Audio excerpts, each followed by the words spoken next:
Juunis 1940. aastal, kui Nõukogude väed ületasid Eesti piiri, kadus presidendi kantselei seifist üks dokument, mida ei pidanud kunagi olema. See oli käsitsi kirjutatud kiri Konstantin Pätsilt Jüri Uluotsale, kiri, milles president palus andestust selle eest, mida ta oli sunnitud tegema. Dokumendi olemasolu kinnitasid 3 tunnistajat, kuid pärast 25. juunit ei näinud seda enam keegi. Kes selle võttis? Miks see hävis just sel päeval, kui Uluots ametlikult tagasi astus? Ja mis veel olulisem, mida täpselt see kiri sisaldas, et isegi presidendi lähim ring pidi selle hävitama? Konstantin Päts oli mees, kes ehitas Eesti riigi oma kätega. 30 aastat poliitikat, 6 aastat presidendina, tuhandeid otsuseid, mis kujundasid noore vabariigi saatust.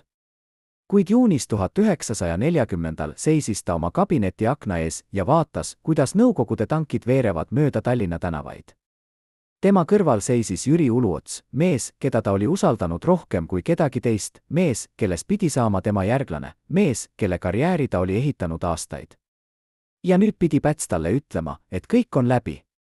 Mitte sellepärast, et ta seda tahtis, vaid sellepärast, et Moskva nõudis. Kuidas räägib riigipea oma kõige usaldusväärsemale inimesele, et peab ta ohverdama? Millised sõnad saavad kunagi olla piisavad sellise reetmise jaoks? Vaatame numbreid, mis räägivad rohkem kui ükski ametlik dokument. Jüri Uluots teenis peaministrina 1500 krooni kuus, summa, millega sai ära elada, kuid mitte luksuslikult. Samal ajal, kui Nõukogude saadikud saabusid Tallinna, pakkusid nad uuele, Moskvale lojaalsele valitsusele 3 korda suuremat eelarvet, ligipääsu Nõukogude pangakontodele ja isiklikke garantiisid kõigile, kes nõustuvad koostööga. Johannes Vares, kes pidi saama uueks peaministriks, lubati talle isiklikult 5000 krooni kuus pluss eraldi fond valitsuse vajadusteks. See oli raha, millega sai osta lojaalsust, aga ka südametunnistust. Uluots teadis neid numbreid. Ta teadis, et tema asemele tuleb mees, keda ostetakse mitte teenete, vaid alluvuse eest. Kas see teadmine tegi vallandamise kergemaks või raskemaks? Aga läheme tagasi algusesse, sinna, kus kõik algas, mitte juunis, vaid juba veebruaris 1940. Sel kuul saabus Tallinna salajane külastaja, kelle visiit ei läinud kunagi ametlikesse protokollidesse. See oli Nõukogude saatkonna teine sekretär, mees nimega Sergei Afanassjev, kelle tegelik ametinimetus oli hoopis teine, ta oli resident Baltikumis.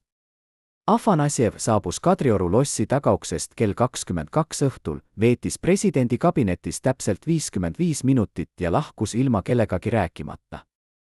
Valvurid said käsu mitte märkida tema visiiti logiraamatusse.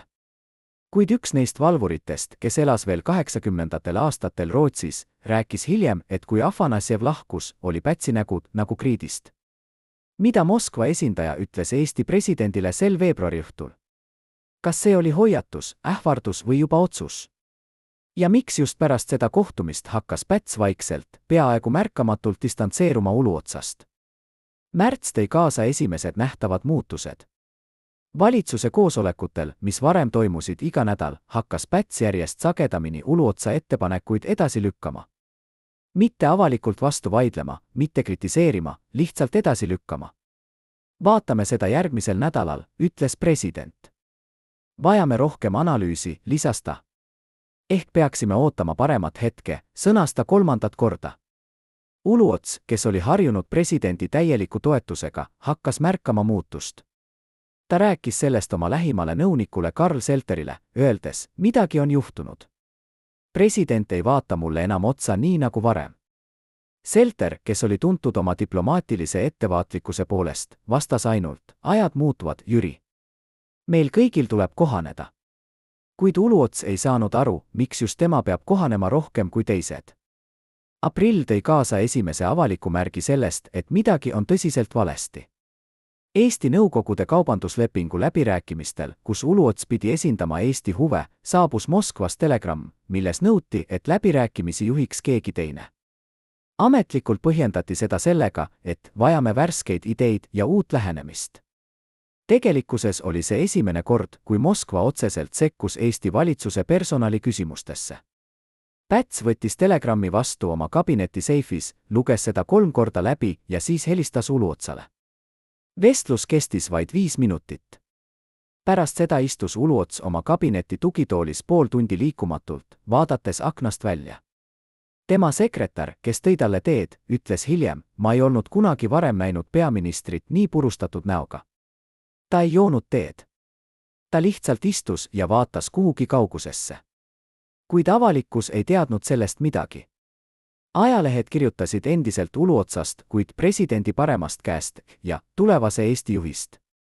Rahvas uskus, et valitsus on tugev ja ühtne. Isegi Riigikogu liikmed ei aimanud, et presidendi ja peaministri vahel on tekkinud pragusid, mida iga päevaga süvendas Moskva surve. See oli teatrimäng, mida mängiti kahe publiku ees, Eesti rahva ja Kremli ees. Ja mõlemad publikud nõudsid erinevaid rolle. Eestlased tahtsid näha tugevat, sõltumatut valitsust. Moskva tahtis näha kuulekust ja järeleandmisi. Kuidas saab üks mees mängida kahte vastandlikku rolli korraga?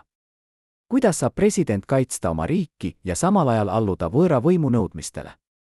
Mai tõi kaasa sündmuse, mis muutis kõike.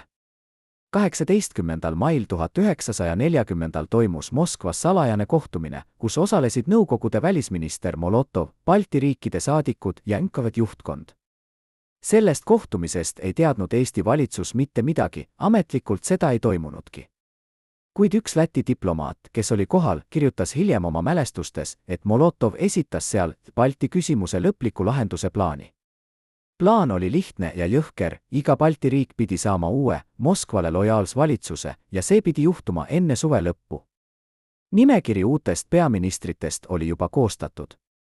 Johannes Vares Eestile, August Kirchensteins Lätile, Justas Palekis Leedule. Mehed, keda Moskva võis usaldada.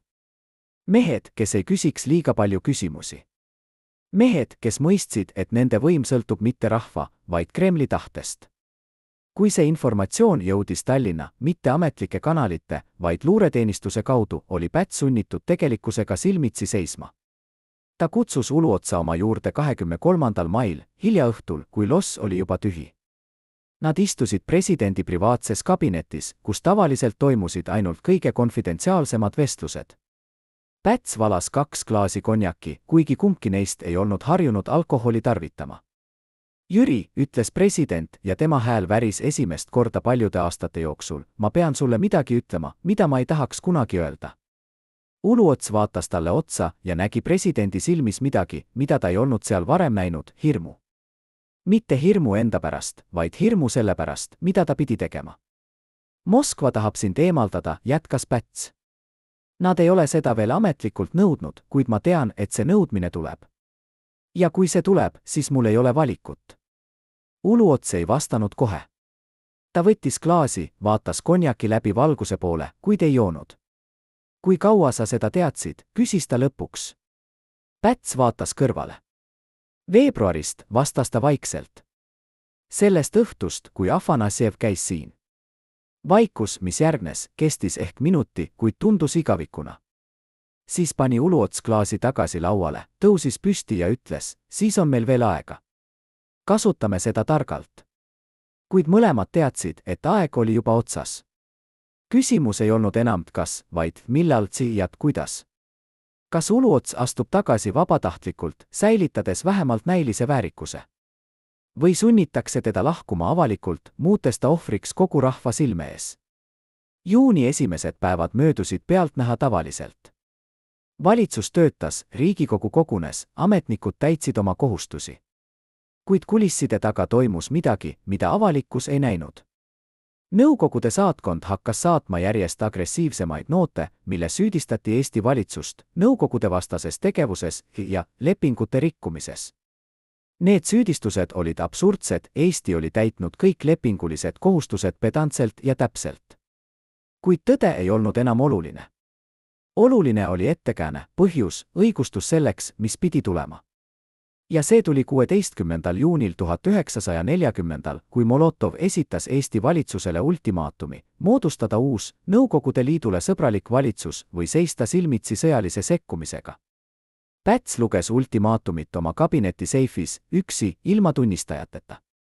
Dokument oli kirjutatud vene keeles, kuid selle sisu oli kristallselge igas keeles. Eestil oli 24 tundi aega vastamiseks. 24 tundi, et otsustada riigi saatus. President teadis, et sõjaline vastupanu oleks enesetapp, Eesti armee oli väike, Nõukogude väed olid juba piiril ja lääs ei tuleks appi. Kuid kapituleerumine tähendas kõige selle ohverdamist, mille nimel ta oli töötanud kogu oma elu. Kuidas teha valikut, kui mõlemad valikud viivad hävingusse? Kuidas valida väiksemat kurja, kui mõlemad kurjused on võrdselt hävitavad? Ta helistas Uluotsale kell 3 öösel. Tule kohe, ütles ta lihtsalt. Uluots saabus pool tundi hiljem, riietatud kiiresti, juuksed kammimata, nägu väsinud. Nad istusid jälle samas kabinetis, kus nad olid istunud 2 nädalat tagasi. Kuid seekord ei olnud konjakiklaase. Seekord oli laual ainult ultimaatum. Päts lükkas dokumendi Uluotsa poole. Loe, ütles ta. Uluots luges aeglaselt, iga sõna kaaludes, iga lause tähendust mõistes. Kui ta lõpetas, pani ta paberi tagasi lauale ja ütles, nad tahavad mind esimesena. Ma olen nimekirja esimene. Päts noogutas. Sa oled sümbol, ütles president. Sa esindad sõltumatut Eestit, riiki, mis teeb oma otsuseid ise. Nad peavad sind hävitama, et näidata, et see Eesti on läbi. Kuid Uluots ei olnud mees, kes annab alla kergelt. Mis siis, kui ma keeldun, küsis ta. Mis siis, kui ma jään ametisse ja sungin neid mind jõuga eemaldama? Päts vaatas talle otsa pikalt ja kaalutlevalt. Siis arreteerivad nad sind, vastas ta. Siis viiakse sind Moskvasse. Siis kaob sa, nagu on kadunud tuhanded teised, kes on julgenud Stalinile vastu seista. Ja su ohver ei muuda midagi, nad leiavad kellegi teise, kes nõustub nende tingimustega. Ainus vahe on see, et sina oled surnud ja Eesti on ikkagi okupeeritud. Vaikus, mis järgnes, oli raskem kui ükski sõna. Uluots teadis, et president rääkis tõtt. Ta teadis, et kangelaslik suremine ei päästaks riiki. Kuid ta teadis ka, et allaandmine tähendaks kõige selle reetsimist, milles ta uskus. Kui kaua mul on aega, küsis Uluots lõpuks. Kuni homme õhtuni, vastas Päts. Nad tahavad, et uus valitsus oleks ametis enne, kui nende väed siseneb Tallinna. Uluots tõusis püsti, kõndis akna juurde ja vaatas välja öisele linnale. Seal all magasid tuhanded inimesed, kes ei teadnud, et nende riik oli just oma viimased tunnid elamas. Seal all olid perekonnad, lapsed, vanad inimesed, kes olid näinud Eesti sündi ja nüüd pidid nägema selle surma. Ma teen seda, ütles ta lõpuks, pööramata end ümber. Ma astun tagasi. Kuid mitte sellepärast, et ma tunnistan nende õigust. Vaid sellepärast, et ma ei taha, et Eesti rahvas kannataks veel rohkem. Päts ei vastanud. Ta teadis, et ükski sõna ei saaks seda hetke kergemaks teha. Järgmisel päeval, 17. juunil 1940, toimus ametlik valitsuse istung, kus Uluots esitas oma tagasiastumisavalduse. Protokoll oli kuiv ja ametlik, peaminister Jüri Uluots esitas palve vabastada ta ametist seoses vajadusega moodustada uus valitsus vastavalt muutunud poliitilisele olukorrale. Mitte sõnagi ultimaatumist. Mitte sõnagi Moskva survest. Mitte sõnagi sellest, et see oli sunnitud valik. Ajalukku läks see kui vabatahtlik tagasiastumine. Kuid need, kes olid seal ruumis, teadsid tõde. Nad nägid Uluotsa nägu, kui ta luges oma avaldust. Nad nägid Pätsi käte värinat, kui ta allkirjastas dokumendi. Nad nägid, kuidas 2 meest, kes olid ehitanud Eesti riiki koos, pidid nüüd vaatama, kuidas see riik nende käte vahelt libiseb. Kuid lugu ei lõppenud seal. Pärast ametlikku istungit, kui kõik teised olid lahkunud, jäid Päts ja Uluots veel korraks kahekesi. President võttis oma sahtlist ümbriku ja ulatas selle Uluotsale. Ära ava seda praegu, ütles ta. Ava see siis, kui kõik on läbi. Kui sa oled kaugel siit. Kui sa oled turvaliselt. Uluots võttis ümbriku, tundis selle kaalu oma käes ja pani selle taskusse. Ta ei küsinud, mis seal sees on, ta ei pidanudki küsima. Mõlemad teadsid, et see oli midagi, mida ei tohtinud kunagi avalikuks tulla. Midagi, mis võis olla ohtlik mitte ainult neile endile, vaid ka nende peredele, nende sõpradele, kõigile, kes olid nendega seotud. Kas see oli vabandus? Kas see oli selgitus? Kas see oli hoiatus? Me ei tea, sest see ümbrik kadus koos Uluotsaga, kui ta põgenes Rootsi. Või kadus see juba varem, hävitatud kellegi poolt, kes tahtis, et mõned tõed jääksid igaveseks saladuseks.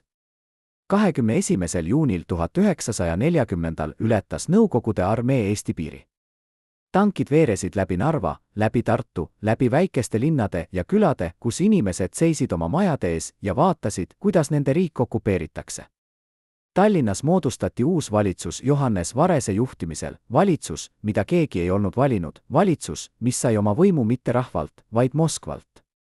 Päts jäi presidendiks veel mõneks ajaks, kuid ta oli president ainult nimelt. Tegelik võim oli nüüd Kremli kätes. Ja Uluots. Ta jäi Eestisse, kuid ta ei olnud enam peaminister. Ta oli lihtsalt üks paljudest, kes olid kaotanud kõik, mille nimel nad olid võidelnud. Kuid see ei olnud veel lõpp. Augustis 1940, kui Eesti oli juba ametlikult, vabatahtlikult ühinenud Nõukogude Liiduga, kutsuti Päts ja Uluots Moskvasse.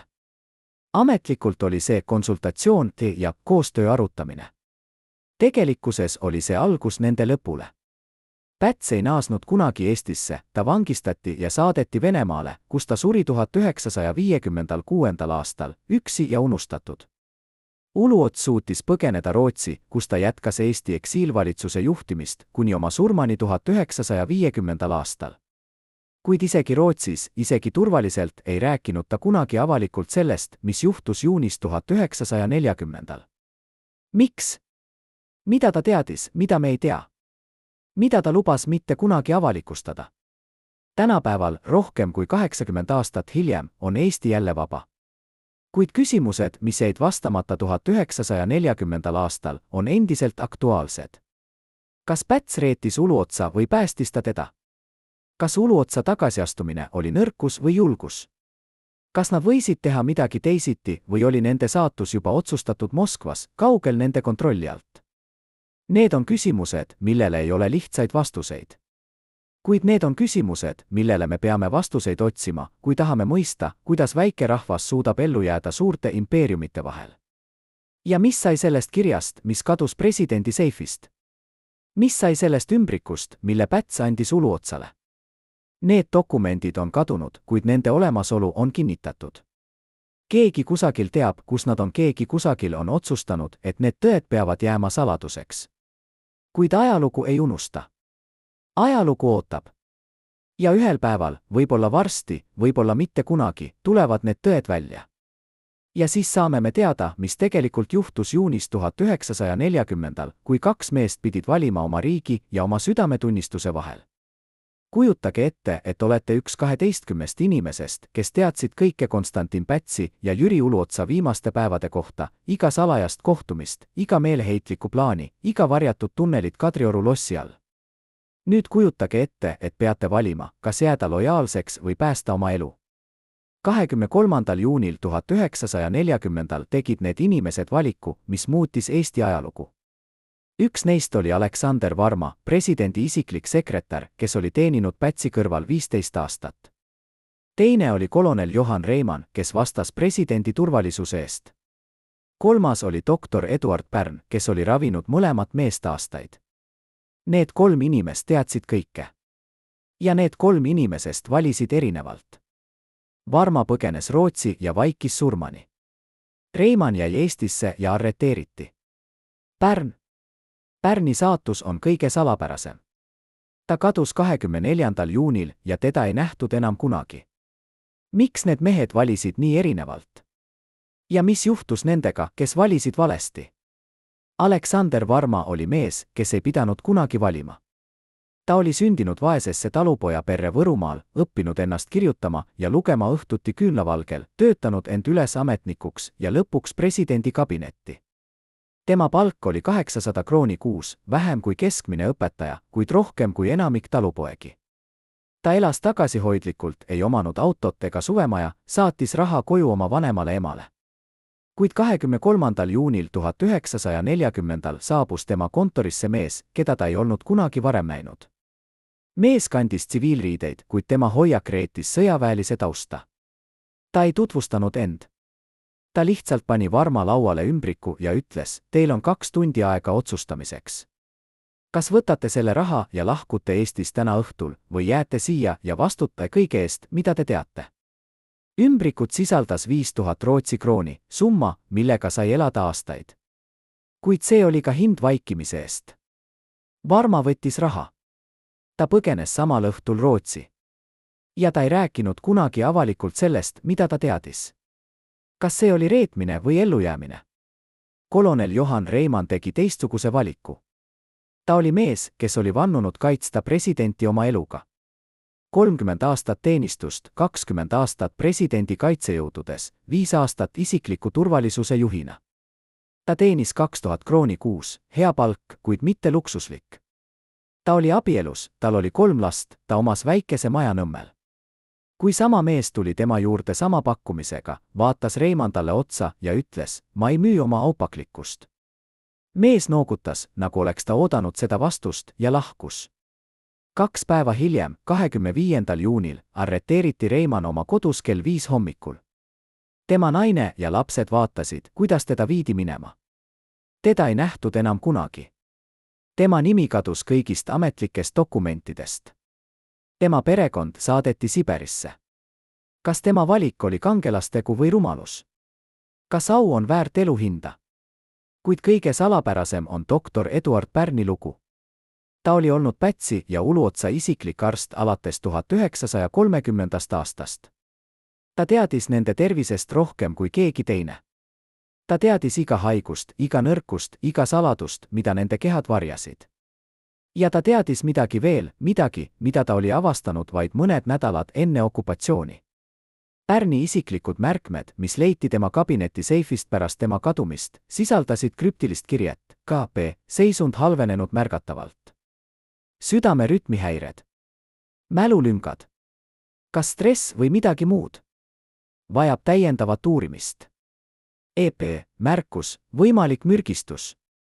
See kirje oli dateeritud 5. mail 1940, täpselt 2 nädalat enne ultimaatumit. Kas Päts oli haige loomuliku haiguse tõttu või oli keegi teda aeglaselt mürgitanud? Kas Pärn avastas midagi, mida ta ei pidanud avastama? Ja kas tema kadumine oli juhus või oli see seotud sellega, mida ta teadis? Pärni viimane päev on dokumenteeritud täpselt. 24. juunil 1940 saabus ta oma kabinetti kell 8 hommikul, nagu tavaliselt. Tema sekretär nägi teda töötamas kuni kella 11-ni. Siis helises telefon. Vestlus kestis vähem kui minut. Pärn tõusis, võttis oma mantli ja ütles sekretärile, ma pean minema. Ütlen, kui ma tagasi tulen. Ta ei tulnud kunagi tagasi. Tema auto leiti järgmisel päeval Pirita rannast, mootor veel soe, uksed lukustamata, võtmed süütelukus. Kuid Pärni ennast ei leitud. Mitte keha, mitte riideid, mitte mingeid jälgi. Politsei alustas uurimist, kuid see suleti kiiresti puuduvate tõendite tõttu. Ametlikult oli see õnnetus. Tegelikkuses oli see mõrvamüsteerium, mida ei lahendatud kunagi. Kes helistas Pärnile sel hommikul? Kuhu ta läks?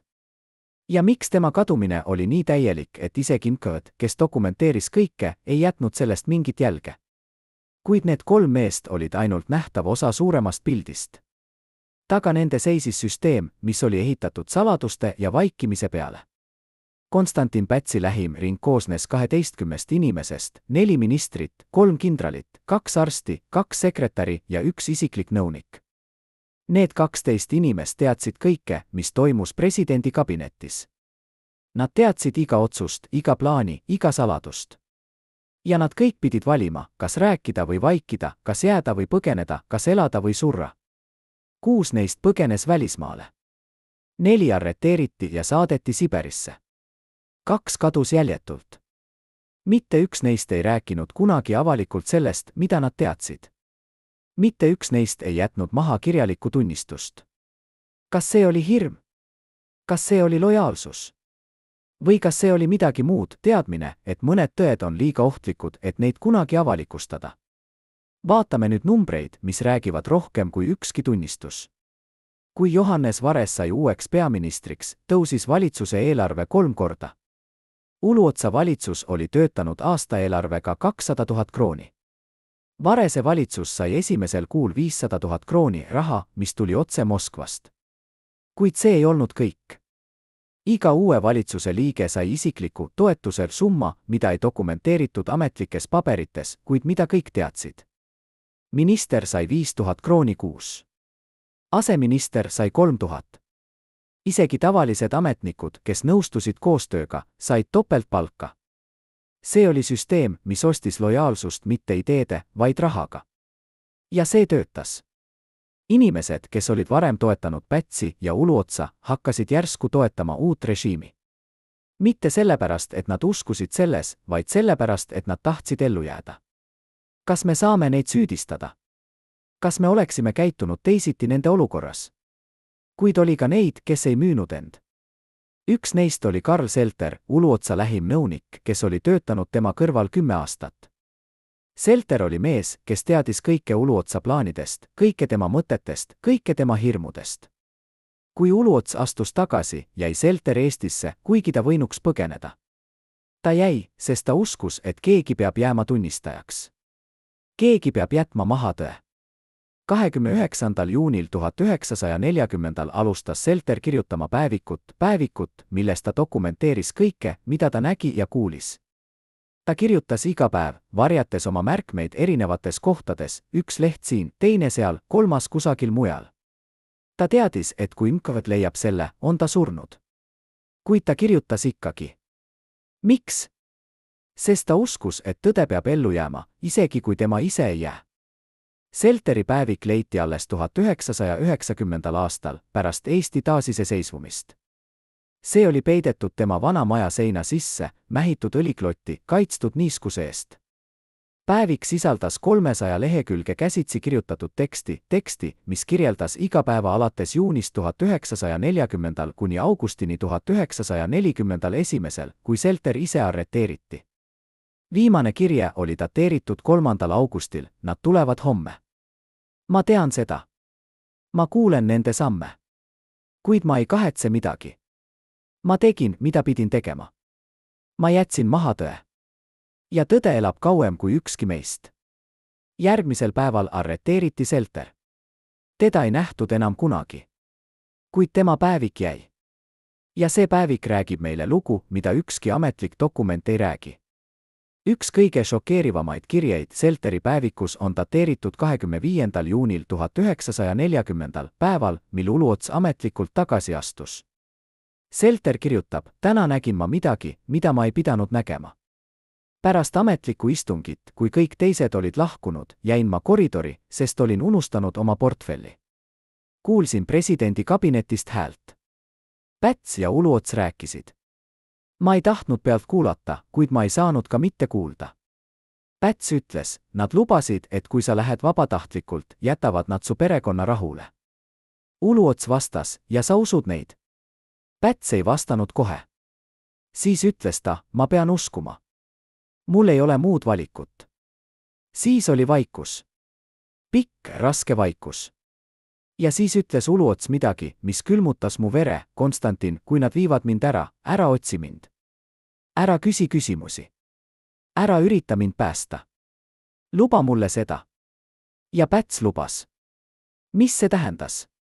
Kas Uluots teadis juba siis, et tema saatus oli otsustatud? Kas ta teadis, et ta ei jää kunagi Eestisse? Kuid Selteri päevik paljastab veel midagi, mis muudab kogu loo veel traagilisemaks.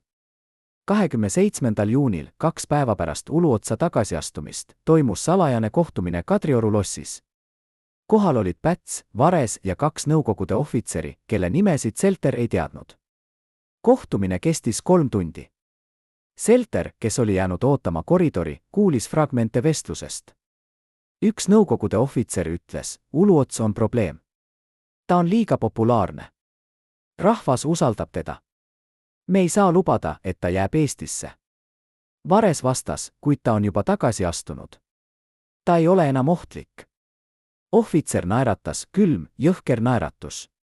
Te ei mõista, ütles ta. Ohtlikud ei ole need, kes on võimul.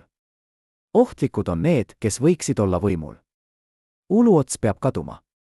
Täielikult. Päts, kes oli olnud vait kogu vestluse ajal, ütles lõpuks, ma ei saa teda kaitsta. Kuid ma ei aita teid ka. Ohvitser noogutas. Te ei peagi. Me teeme seda ise. Kas see vestlus tõesti toimus? Kas Selter kuulis õigesti? Me ei saa kunagi olla kindlad. Kuid see, mis juhtus järgmisena, kinnitab, et midagi oli plaanis. Juulis 1940, kui Eesti oli juba vabatahtlikult ühinenud Nõukogude Liiduga, hakkas NKVD koostama nimekirju rahvavaenlastest, inimestest, kes pidid olema arreteeritud ja deporteeritud. Uluotsa nimi oli selles nimekirjas. Kuid enne kui NKVD jõudis teda arreteerida, kadus Uluots. Ta põgenes Rootsi juulis 1941, kasutades võltsitud dokumente ja salajast marsruuti läbi Soome. Kes aitas tal põgeneda? Kes andis talle võltsitud dokumendid? Kes organiseeris tema põgenemise? Selteri päevik viitab, et see oli keegi presidendi lähimast ringist, keegi, kes riskis oma eluga, et päästa Uluots. Kuid kes? Selter ei tea. Või kui ta teab, siis ta ei kirjuta seda üles. Mõned saladused on liiga ohtlikud isegi päevikusse kirjutamiseks. Rootsis jätkas Uluots Eesti eksiilvalitsuse juhtimist. Ta elas tagasihoidlikult väikeses korteris Stockholmis, elas toetustest, mida andsid Eesti pagulased. Ta kirjutas, pidas kõnesid, organiseeris vastupanu. Kuid ta ei rääkinud kunagi avalikult sellest, mis juhtus juunis 1940. Miks? Üks tema lähimaid sõpru Rootsis, õigusteadlane Ants Piip, kirjutas hiljem, Jüri kandis endas saladust, mis oli raskem kui ükski füüsiline koorm. Ma küsisin temalt kord, miks ta ei räägi tõtt. Ta vaatas mulle otsa ja ütles, sest tõde tapaks rohkem inimesi kui valetamine. On inimesi, kes on veel Eestis, inimesi, kelle perekonnad on veel seal. Kui ma räägin, surevad nad kõik. Ma ei küsinud enam kunagi. Kas see oli tõde? Kas Uluots vaikis, et kaitsta teisi? Või kas ta vaikis, sest ta teadis midagi, mida me ei tea, midagi nii kohutavat, et see pidi jääma igaveseks saladuseks? Uluots suri Stockholmis 9. jaanuaril 1950. aastal. Ta oli 56 aastat vana, liiga noor surema, kuid piisavalt vana, et olla näinud oma riigi sündi ja surma. Tema matustel osales üle 1000 Eesti pagulase. Nad laulsid Eesti hümni, nad kandsid Eesti lippu, nad nutsid mehe pärast, kes oli püüdnud päästa nende riiki ja ebaõnnestunud. Kuid isegi seal, isegi tema matustel, ei räägitud tõtt sellest, mis juhtus juunis 1940. Isegi seal jäi saladus saladuseks. Ja nii see on jäänud 80 aastat. Kuid kas see peab nii jääma igavesti? Kas me ei peaks teadma tõde? Kas me ei peaks mõistma, mis tegelikult juhtus, kui kaks meest pidid valima oma riigi ja oma elu vahel? Kujutage ette seifi, mis asub 3 meetrit maa all, betoonist kambris, mida valvavad 2 lukku ja 1 salakood. Selles seifis hoiti dokumente, mida ei tohtinud eksisteerida, meditsiinilisi aruandeid, mida ei tohtinud kirjutada, diagnoose, mida ei tohtinud teada. Konstantin Pätsi isiklik arst, doktor Eduard Pärn, pidas neid dokumente alates 1938. aastast. Iga külastus, iga sümptom, iga ravim, kõik dokumenteeritud pedantselt, varjatud hoolikalt. Kuid 23. juunil 1940, täpselt 2 tundi enne, kui Nõukogude väed jõudsid Tallinna, avati see seif viimast korda. Keegi võttis sealt kõik dokumendid, 300 lehekülge meditsiinilist ajalugu ja põletas need presidendi kabineti kaminas. Tunnistajad ütlevad, et suits oli nii must ja paks, et see täitis kogu toa. Kes need dokumendid hävitas?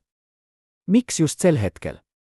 Ja mis veel olulisem, mida need dokumendid sisaldasid, et keegi pidi need hävitama isegi siis, kui kogu riik varises kokku. Doktor Pärni märkmed, mis leiti tema kabineti varjatud sahtlist pärast tema kadumist, annavad meile vihjeid.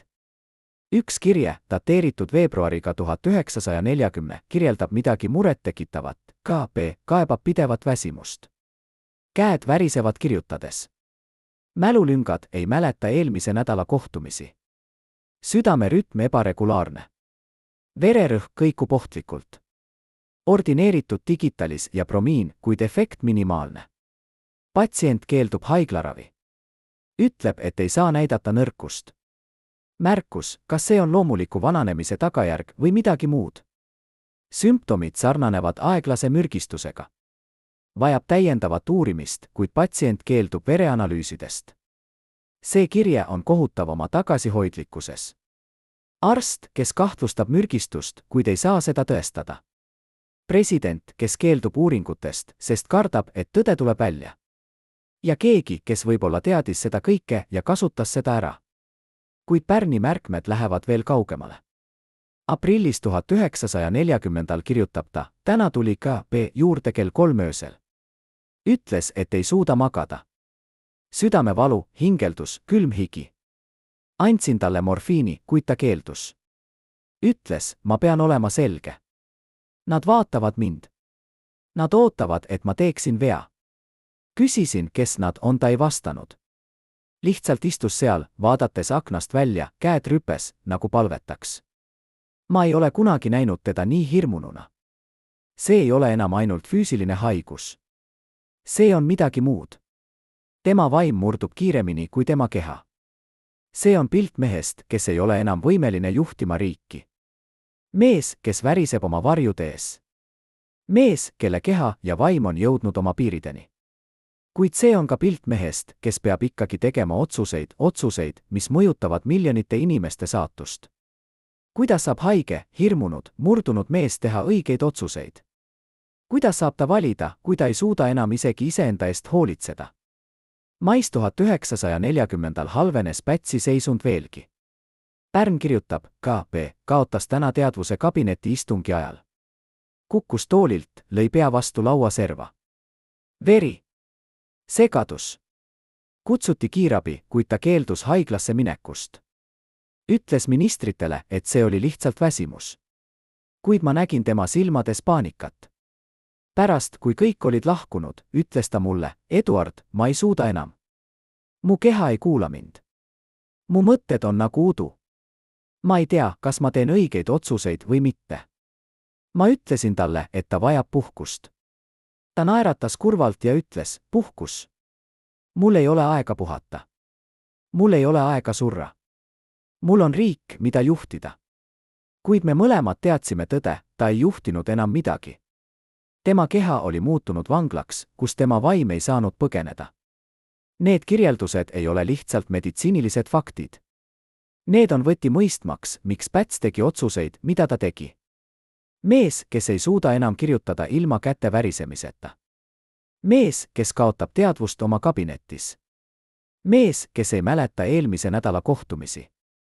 Kuidas saab selline mees seista vastu Stalini survele? Kuidas saab ta kaitsta oma riiki, kui ta ei suuda kaitsta isegi oma keha? Ja mis veel olulisem, kas Moskva teadis seda? Kas NKVD agendid, kes jälgisid iga Pätsi sammu, teadsid, et Eesti president on haige, nõrk, murdunud? Kas nad kasutasid seda teadmist ära, surudes teda just siis, kui ta oli kõige nõrgem? Vastus on jah. Selteri päevik sisaldab kirjet, mis kinnitab seda. Juunis 1940, täpselt nädal enne ultimaatumit, toimus salajane kohtumine Nõukogude saatkonna keldris. Kohal olid 2 NKVD ohvitseri ja 1 Eesti arst, mitte Pärn, vaid keegi teine, kelle nimi on päevikus tsenseeritud. Selter, kes sai selle informatsiooni kolmanda käe kaudu, kirjutab, nad rääkisid K.P. tervisest. Nad teadsid kõike, iga sümptomit, iga ravimit, iga nõrkust. Üks ohvitser ütles, ta ei ela enam kaua. Tema süda on nõrk. Tema vaim on murdunud. Kui me surume teda nüüd, murdub ta täielikult. Teine ohvitser noogutas ja ütles, siis on aeg käes. Saadame ultimaatumi. Ta ei suuda vastu panna. Ja nad saatsid. Ja ta ei suutnud. See on külm, kalkuleeritud, jõhker. Nad ei oodanud lihtsalt õiget poliitilist hetke. Nad ootasid hetke, mil nende ohver oli kõige nõrgem, kõige haavatavam, kõige vähem võimeline vastu panema. Kuid see ei olnud ainult Pätsi lugu. Uluots kannatas samuti, kuigi erinevalt. Tema keha oli tugev, ta oli 52 aastat vana, heas füüsilises vormis, ei suitsetanud ega joonud. Kuid tema vaim kannatas viisil, mida keegi ei näinud. Selter kirjutab juunis 1940, Jüri ei maga enam. Ta tuleb kontorisse kell 5 hommikul ja lahkub kell 12 öösel. Ta ei söö. Ta ei räägi. Ta lihtsalt töötab, nagu oleks töö ainus asi, mis hoiab teda elus. Täna küsisin temalt, kas ta on korras. Ta vaatas mulle otsa ja ma nägin tema silmades midagi, mida ma ei olnud seal varem näinud, tühjust. Nagu oleks tema seest midagi surnud. Ta ütles, Karl, ma teen kõike, mida saan. Kuid see ei ole piisav. see ei ole kunagi piisav. Ja siis pöördus ta tagasi oma tööle, nagu poleks ma seal olnudki. See on pilt kahest mehest, kes kannatavad erinevalt, kuid võrdselt. Üks kannatas füüsiliselt, teine vaimselt.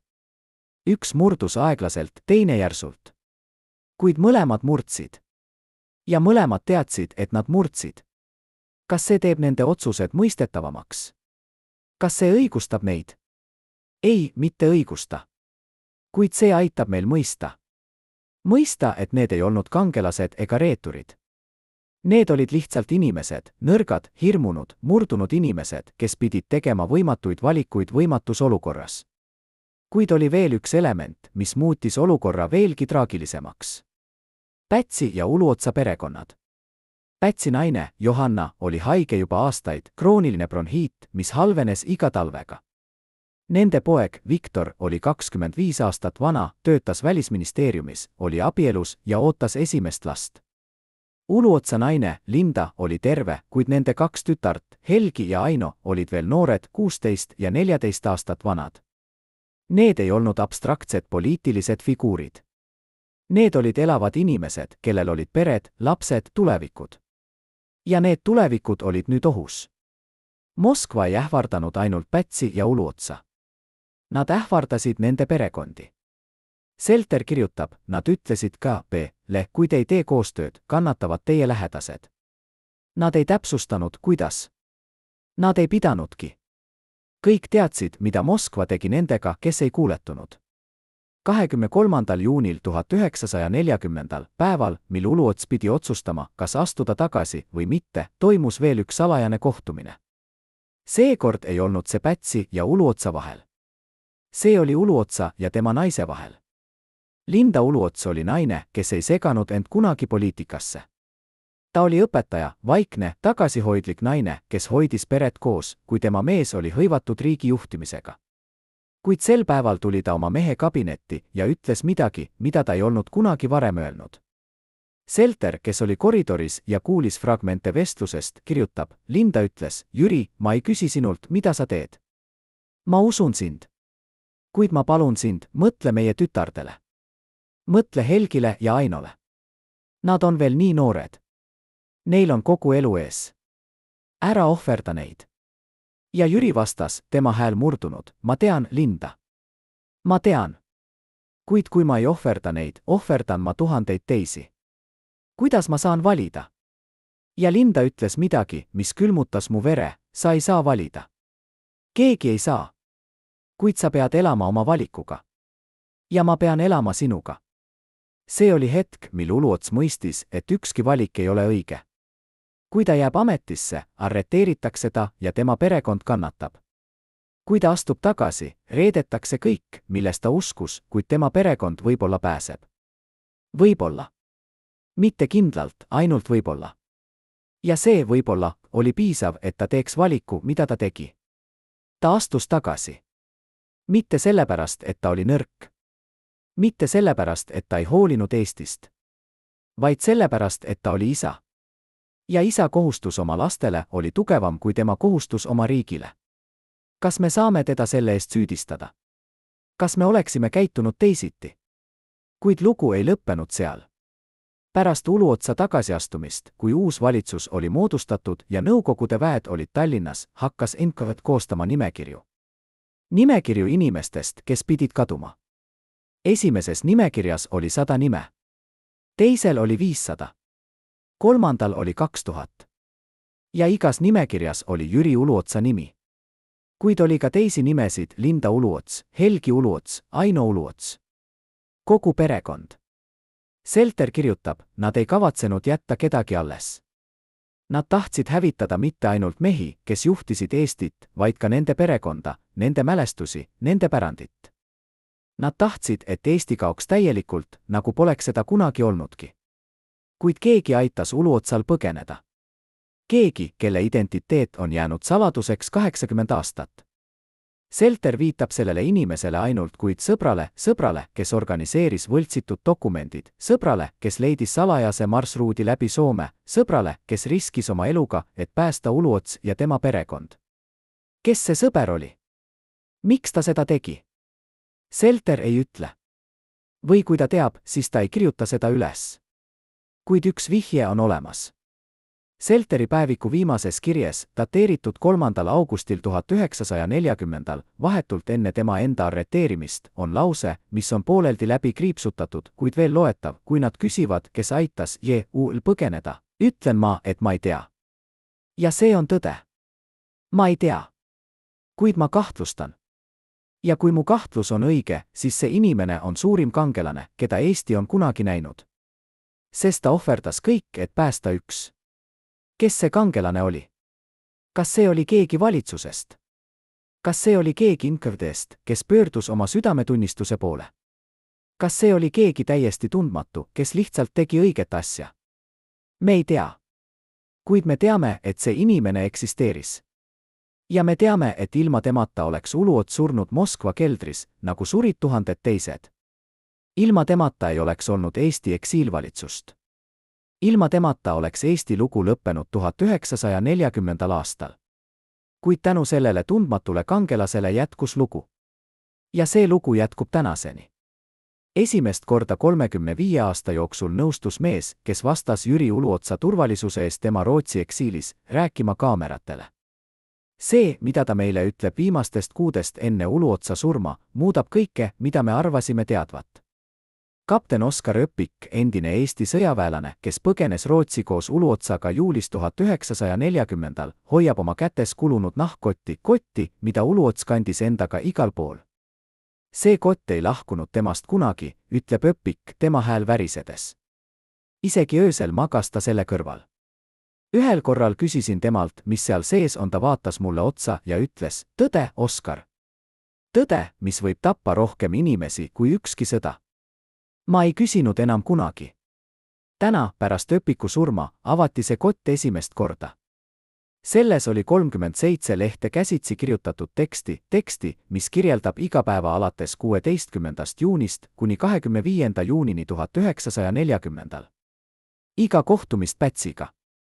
Iga ähvardust Moskvast. Iga valiku, mida ta pidi tegema. Ja iga hinda, mida ta pidi maksma. Uluotsa käsikiri algab lihtsalt, kui keegi loeb seda kunagi, siis ma olen juba surnud. Ja see on hea. Sest ma ei taha elada maailmas, kus need tõed peavad välja tulema. Esimesed lehed kirjeldavad kohtumisi Pätsiga, kohtumisi, mis ei läinud kunagi ametlikesse protokollidesse. 16. juunil, kui ultimaatum saabus, kirjutab Uluots, Konstantin helistas mulle kell 2 öösel. Tema hääl oli nii vaikne, et ma peaaegu ei kuulnud. Ta ütles, Jüri, nad tahavad sind. Esimesena. Enne mind, enne valitsust, enne kedagi teist. Sa oled sümbol. Ja sümbolid peavad surema esimesena. Ma küsisin temalt, kas ta on kindel. Ta ütles, ma lugesin seda nende dokumendis. Sinu nimi oli esimene. Punase tindiga. See tähendab, et otsus on juba tehtud. See oli hetk, mil Uluots mõistis, et tema saatus oli otsustatud mitte Tallinnas, vaid Moskvas. Mitte Pätsi poolt, vaid Stalini poolt. Ja mitte tema tegude, vaid tema sümboolse tähenduse tõttu. Järgmised lehed muutuvad järjest piinavamateks. 18. juunil kirjutab Uluots, täna tuli minu juurde mees, keda ma ei tunne. Ta ütles, et ta on sõber. Ta ütles, et tal on informatsioon. Ta ütles, et NKVD plaanib mind arreteerida 23. juunil, täpselt kell 6 hommikul. Nad tulevad minu koju, nad võtavad mind, nad viivad mind Moskvasse. Ja sealt ma ei tule kunagi tagasi. Ma küsisin temalt, kuidas ta seda teab. Ta ütles, sest ma olen üks neist, kes pidi sind arreteerima. Kuid ma ei saa seda teha. Ma olen eestlane. Ja ma ei saa arreteerida meest, kes püüdis päästa meie riiki. Siis andis ta mulle võltsitud dokumendid, kaardi, raha. Ja ta ütles, teil on 5 päeva. Kasutage neid targalt. Kes see mees oli? Uluots ei kirjuta tema nime. Kas hirmu pärast? Kas kaitse pärast? Me ei tea.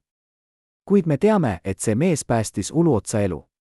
Ja me teame, et see mees maksis selle eest ilmselt oma eluga.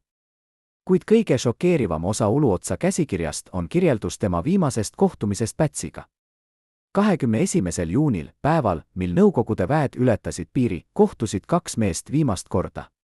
Mitte presidendi kabinetis, mitte ametlikus kohas, vaid Kadrioru lossi keldris, mida keegi ei teadnud, keldris, kuhu pääses ainult salajase tunneli kaudu. Uluots kirjutab, Konstantin oli muutunud. Ta ei olnud enam mees, keda ma tundsin. Tema nägu oli hall, tema käed värisesid, tema silmad olid tühjad. Ta istus seal, vanas tugitoolil, ja vaatas mind, nagu vaataks ta kummitust. Jüri, ütles ta, ma pean sulle midagi ütlema. Midagi, mida ma ei ole kunagi kellelegi öelnud. Ma istusin tema kõrvale ja ootasin. Ja siis ta rääkis. Ta rääkis mulle asjadest, mida ma ei tahtnud kuulda. Asjadest, mis muutsid kõike, mida ma arvasin teadvat. Mida Päts rääkis? Uluots kirjutab seda üles, kuid tema käekiri muutub siin peaaegu loetamatuks, nagu oleks ta kirjutanud kiiresti, värisevate kätega, hirmuga. Ta ütles mulle, et Moskva ei alustanud survet juunis. Nad alustasid juba 1938. aastal. Nad saatsid agente. Nad ostsid inimesi. Nad ehitasid võrku, mis ümbritses meid kõiki. Ja ta ütles mulle midagi, mis külmutas mu vere, Jüri, meie valitsuses on inimesi, kes töötavad nende heaks. Inimesi, keda me usaldame. Inimesi, kes istuvad meie koosolekutel ja räägivad meie saladused edasi Moskvale. Ma küsisin temalt, kes. Ta raputas pead. Ma ei saa sulle öelda. Sest kui ma ütlen, siis sa tahad neid karistada. Ja kui sa tahad neid karistada, siis nad tapavad sind. Nad on võimsamad kui sina. Nad on võimsamad kui mina. Nad on võimsamad kui meie kõik kokku. See oli hetk, mil Uluots mõistis, et võitlus oli kaotatud juba enne, kui see algas. Et Eesti ei kaotanud juunis 1940. Eesti hakkas kaotama juba aastaid varem, aeglaselt, märkamatult, iga ostetud ametniku, iga värvatud agendi, iga salajase kohtumisega. Ja kõige hullem, nad ei teadnud seda. Nad arvasid, et nad võitlevad. Kuid tegelikkuses olid nad juba kaotanud. Uluots kirjutab, ma küsisin Konstantinilt, miks ta mulle seda ütleb. Miks just nüüd, kui kõik on juba läbi? Ta vaatas mulle otsa ja ma nägin tema silmades midagi, mida ma ei olnud seal kunagi varem näinud, kahetsust. Sest ma tahan, et sa teaksid, ütles ta. Ma tahan, et sa mõistaksid, et see, mis juhtus, ei olnud sinu süü. Ega minu süü. See oli nende süü. Ja nad võitsid mitte sellepärast, et nad olid tugevamad. Vaid sellepärast, et nad alustasid varem. Pärast seda kohtumist ei näinud Uluots Pätsi enam kunagi. 5 päeva hiljem põgenes ta Rootsi. Kuid enne lahkumist tegi ta midagi, mida keegi ei oodanud. Ta läks tagasi oma koju, võttis kõik oma isiklikud dokumendid, kirjad, päevikud, fotod ja põletas need. Kõik. Tema naine Linda küsis temalt, miks. Ta vastas, sest need dokumendid võivad tappa inimesi. Inimesi, kes on veel Eestis. Inimesi, kelle nimed on seal kirjas. Ma ei saa lubada, et MKV leiab need. Kuid ühe dokumendi ta jättis alles, selle käsikirja, mille ta kandis endaga Rootsi. Miks? Tema viimane kirje selgitab, ma jätan selle alles, sest keegi peab teadma tõde. Mitte praegu. Mitte homme. Kuid ühel päeval, kui kõik, kes võivad kannatada, on juba surnud. Siis võib see tõde välja tulla. Ja siis saavad inimesed mõista, mis tegelikult juhtus. Rootsis elas Uluots 9 aastat. 9 aastat eksiilis, 9 aastat võitlust, 9 aastat lootust, et Eesti saab ühel päeval jälle vabaks. Kuid tema tervis halvenes kiiresti. Kapten Öpik kirjutab oma mälestustes, Jüri ei olnud enam sama mees. Ta töötas päevad läbi, magas vähe, sõi vähe. Ta oli nagu masin, mis töötab ainult ühel kütusel, kohustusel. Kuid isegi masinad kuluvad ära. Ja tema kulumine oli nähtav iga päevaga. 1949. aastal, kui Eesti oli endiselt okupeeritud, kuid maailm hakkas unustama, sai Uluots esimese südamerabanduse. Ta elas selle üle, kuid ta ei taastunud kunagi täielikult. Öpik kirjutab, pärast seda rääkis ta sageli surmast. Mitte hirmuga, vaid peaaegu lootusega. Nagu oleks surm olnud vabanemine, mitte lõpp. 9. jaanuaril 1950. aastal, varahommikul, kui Stockholm oli veel pime ja külm, kutsus Uluots Öpiku oma juurde. Ta istus oma voodis, selg vastu patja, käed rüpes, meenutab Öpik. Ta ütles mulle, Oskar, ma tean, et mu aeg on läbi. Ma tunnen seda. Ja ma tahan, et sa teeksid mulle ühe teenuse. Ma ütlesin, et teen kõik, mida ta palub. Ta ulatas mulle selle nahkkotti ja ütles, hoia seda. Ära ava seda. Ära näita seda kellelegi. Kuid kui Eesti on jälle vaba ja ma usun, et see päev tuleb, siis anna see Eesti arhiividele. Anna see inimestele, kes tahavad teada tõde. Ma võtsin kotti. Ma lubasin. Ja 2 tundi hiljem oli ta läinud. Uluots suri rahulikult unes ilma valuta. Tema viimased sõnad olid, Linda, ma tulen varsti. Kuid Linda oli surnud juba aasta varem. Ta rääkis kellegagi, keda ainult tema nägi. Uluotsa matustel Stockholmis osales üle 1000 inimese. Eesti pagulased kogu maailmast tulid, et austada meest, kes oli püüdnud päästa nende riiki. Nad laulsid, nad nutsid, nad mäletasid. Kuid keegi ei teadnud tõde, mis oli peidetud nahkkotti, tõde, mis pidi ootama veel 40 aastat. Kapten Öpik hoidis oma lubadust. Ta ei avanud kotti. Ta ei näidanud seda kellelegi. Isegi oma perele mitte. Ta lihtsalt hoidis seda, oodates päeva, mil Eesti oleks jälle vaba. Ja see päev tuli. 21. augustil 1991. aastal kuulutas Eesti taas oma iseseisvust. Ja Öpik, kes oli siis juba 85-aastane, tegi seda, mida ta oli lubanud. Ta andis koti Eesti Rahvusarhiivile. Kuid arhiiv ei avaldanud sisu kohe. Nad uurisid, nad kontrollisid, nad konsulteerisid ajaloolastega. Ja siis, 1994. aastal, avaldasid nad osa dokumentidest. Mitte kõike, mõned lehed jäid endiselt salajaseks, sest nad sisaldasid nimesid inimestest, kes võisid olla veel elus, nimesid inimestest, kelle perekonnad võisid kannatada. Kuid see, mis avaldati, oli piisav, et muuta meie arusaama sellest, mis juhtus juunis 1940. Me saime teada, et Päts ja Uluots ei olnud reeturid. Me saime teada, et nad ei olnud nõrgad. Me saime teada, et nad olid lihtsalt inimesed, kes seisid silmitsi võimatute valikutega ja tegid parima, mida nad suutsid. Kuid üks küsimus jääb endiselt vastamata. Kes oli see mees, kes aitas Uluotsal põgeneda? Kes oli see NKVD agent, kes pöördus oma südametunnistuse poole ja päästis Eesti tulevase eksiilvalitsuse juhi? Uluotsa käsikiri ei nimeta teda. Selteri päevik ei nimeta teda. Öpiku mälestused ei nimeta teda. Kuid on üks vihje, mis leiti alles hiljuti, kui Venemaa arhiivid avati osaliselt. NKVD Balti osakonna personalidokumentides on üks nimi, mis kadus juulis 1940, kadus ilma selgituseta, ilma põhjuseta, ilma jäljeta. Kapten Nikolai Sokolov, 32-aastane, sündinud Peterburis, kuid kasvanud üles Tallinnas, rääkis eesti keelt nagu emakeelt. Tema viimane teadaolev asukoht oli Tallinn, 22. juuni 1940. Pärast seda mitte midagi. Kas see oli tema? Kas see oli mees, kes päästis Uluotsa? Me ei saa kunagi olla kindlad.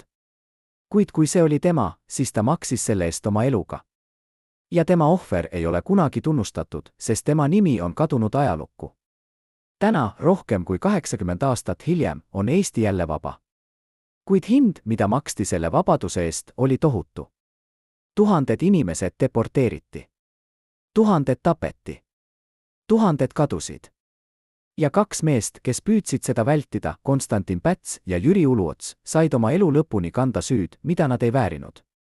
Päts suri Venemaal, üksi, unustatud, ilma et ta oleks kunagi näinud oma kodumaad jälle vabana. Uluots suri Rootsis, eksiilis, unistades päevast, mil ta saaks naasta. Kumbki neist ei näinud seda päeva. Kuid nende ohver ei olnud asjatu. Sest tänu nende valikutele, tänu nende kannatustele, tänu nende keeldumisele anda alla täielikult, jäi Eesti idee ellu. Ja see idee elas kauem kui Stalin, kauem kui Nõukogude Liit, kauem kui kõik, kes püüdsid seda hävitada. Kuid kas me saame öelda, et nad tegid õigeid valikuid? Kas me saame öelda, et nad oleksid pidanud käituma teisiti? Need on küsimused, millele ei ole lihtsaid vastuseid. Mõned ütlevad, et nad oleksid pidanud võitlema, isegi kui see oleks tähendanud surma. Teised ütlevad, et nad tegid õigesti, säästes elusid, isegi kui see tähendas riigi kaotamist. Kuid tõde on keerulisem. Tõde on see, et nad ei valinud 2 hea vahel. Nad valisid kahe kurja vahel. Ja nad valisid seda, mida nad arvasid olevat väiksem kuri. Kas nad valisid õigesti? Ajalugu ei anna meile selget vastust. Kuid ajalugu näitab meile, et nende valik võimaldas Eestil ellu jääda, mitte riigina, vaid ideena. Ja ideed on võimsamad kui riigid. Lõpetuseks peame küsima endalt, mida me oleksime teinud nende olukorras. Kui meie perekond oleks ohus, kui meie riik oleks ohus, kui iga valik oleks vale, mida me oleksime valinud? Kerge on otsustada 80 aastat hiljem, mugavas turvalisuses, teades, kuidas lugu lõppes. Kuid nad ei teadnud. Nad elasid hetkes, kus iga otsus võis olla viimane, kus iga valik võis tähendada elu või surma. Ja nad valisid.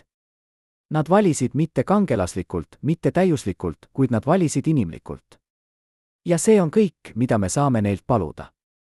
Jüri Uluotsa lugu ei ole lugu kangelasest ega reeturist. See on lugu inimesest, kes püüdis teha õiget asja võimatus olukorras, inimesest, kes kannatas oma valikute eest, inimesest, kes ei näinud kunagi oma unistuse täitumist, kuid kes ei loobunud kunagi lootusest. Ja see lootus, see usk, et Eesti saab ühel päeval jälle vabaks, see oli tema pärand. Pärand, mis elas kauem kui tema ise. Pärand, mis elab tänaseni. Austatud vaatajad, kui te jälgisite seda traagilist lugu lõpuni, kirjutage kommentaaridesse, millisest linnast te olete. Meile on oluline teada, kus Jüri Uluotsa mäletatakse veel. Ja tellige kanal, et mitte kaotada tõde ajaloo idoolide kohta.